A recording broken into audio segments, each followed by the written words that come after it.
Hey there, Matt Friedman here. Today we're going to go over how to debug your job hunt. So you are submitting resumes and you're not getting interviews, or if you are getting interviews, those interviews aren't resulting in offers. So jumping right in, let's say if you're getting no interviews,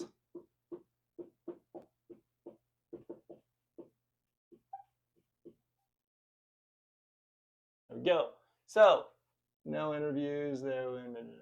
All right, so if you're submitting resumes but you aren't getting any interviews, that's usually due to one of two things.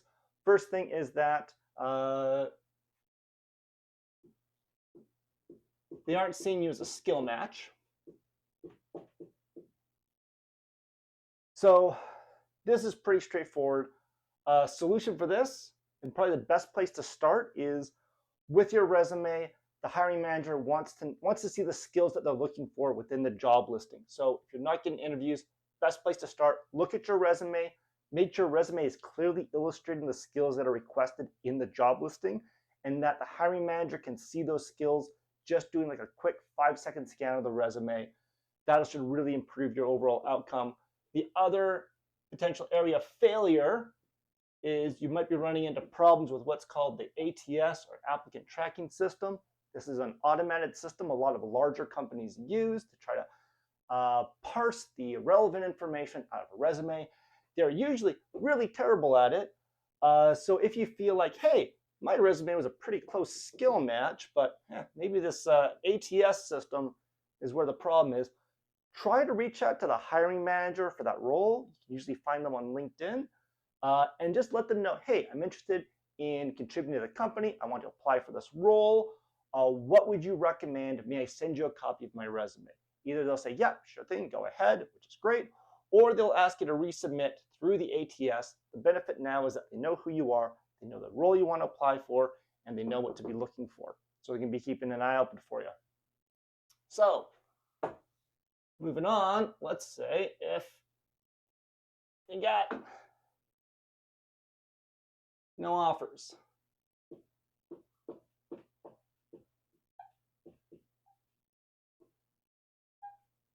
So you're submitting resumes, you're getting interviews, but you aren't getting offers.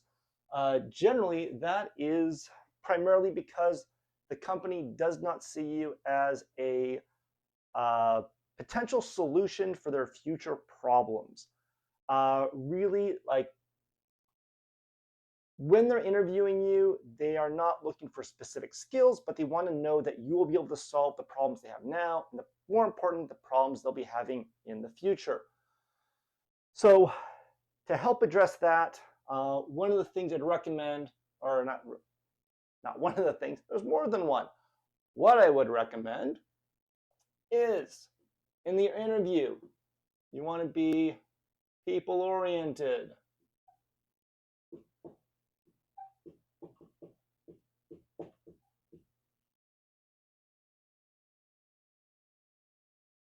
So during the interview, they want to know that you can work with a team, and they want to know that you're customer focused. So also do your research. Play their games. Know about the company. Know their culture. When you're solving a problem or answering a question during the interview, do it within the context of previous problems that the company has solved or future problems that they may have to solve.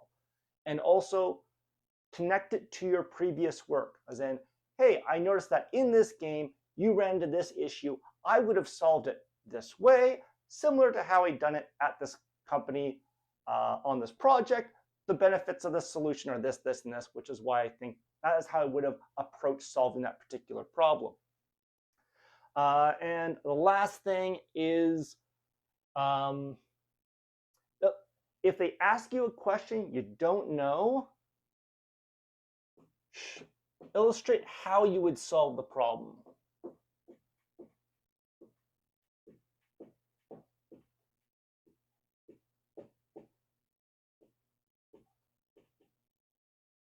There we go. Messy handwriting, that does see how you would solve. So again, if they're asking you a question and you don't know the answer to it, don't just say, I don't know. Be like, hey, That's a novel problem. I haven't run into that one. How I would go about finding the solution to that is I'd look here, or I talk to this person, or I take this overall approach, or that's very similar to another problem that I solved.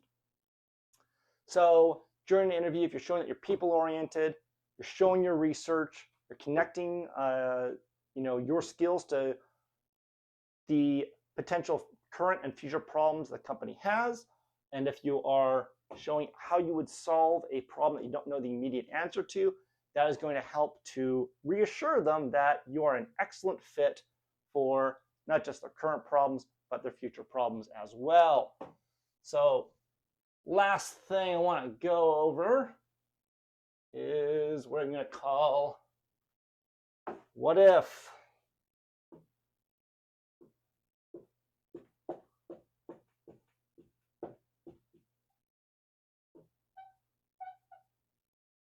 Close enough. All right, so after an interview or during the entire application process, you might be thinking to yourself, well, what if the role was closed prematurely? Or what if there are skills you're looking for that are unlisted? What if more people are involved in some fashion and they have undermined the whole entire process? Oh, those darn mole people. Really, those are all things that are just beyond your control. You can't do anything about them. Don't worry about them. Just focus on solving the things that you can. The mole people, they're going to do what they have to do, and you can't plan for the mole people. They're just there. Anyway, sorry, getting a little silly there, but really, just focus on when you're debugging your job hunt. Focus on solving the problems that are within your control. And then that is how you're going to get the best results going forwards. All right. Anyways, that's it. If you got any questions, please feel free to reach out to me on LinkedIn. Leave a comment down below. Usual social media call outs. Hit the subscribe button. Hit the like button. Hit the bell button. Hit the Talk with Cat button. There is a downloadable PDF that goes into detailed notes reviewing what we talked about here. Again, link for that down below the video. All right, have a good one, and I'll catch you guys later. See ya.